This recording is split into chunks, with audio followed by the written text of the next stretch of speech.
আসসালামু আলাইকুম। আজকে চলে আসলাম আমাদের ছোট ভাই ছাপ্পির এর সাক্ষাৎকার দেবো। বা তুমি শুনলাম খামার করেছো, খামারের কি অবস্থা সেটা বলো। আসসালামু আলাইকুম। আপনার কথা আমি বুঝতে পারছি, অবশ্যই ভালো আছি। খাবার করছি জীবনে ফার্স্ট করছি, অনেক ঝামেলার সম্মুখীন হচ্ছি, তারপরেও ভালো আছি। কারণ বিষয়টা তো আগে কখনো ছিলাম না এই জগতে, বা কখনো করি নাই। মোটামুটি শিখে গেছি যে কোনটা করলে কি হবে, কখন কি মেডিসিন দিতে হবে, কখন কি করতে হবে।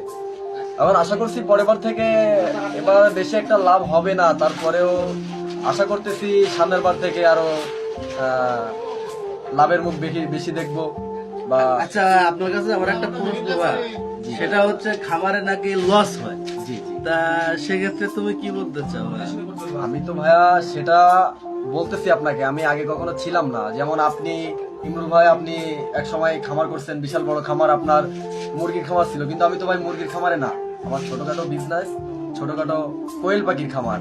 এখানে ভাই আমি যতটুকু আমার অভিজ্ঞতা আছে আমি বলতে চাচ্ছি যে এখানে কোনো লস নাই। কারণ দেখেন আপনি, আপনাকে এত অনেক বলা যাবে না এত কথা। কারণ একটা পাখিতে দিনে 1.5 টাকার খাবার খায়, একটা ডিম আপনি 2 টাকা বিক্রি করলেন, তাহলে আপনার কি লস হচ্ছে? আর আপনি ওই পাখিগুলোরে 40 দিন পরে এরা ডিম পারে, 40 দিন পর্যন্ত যা খাওয়াচ্ছেন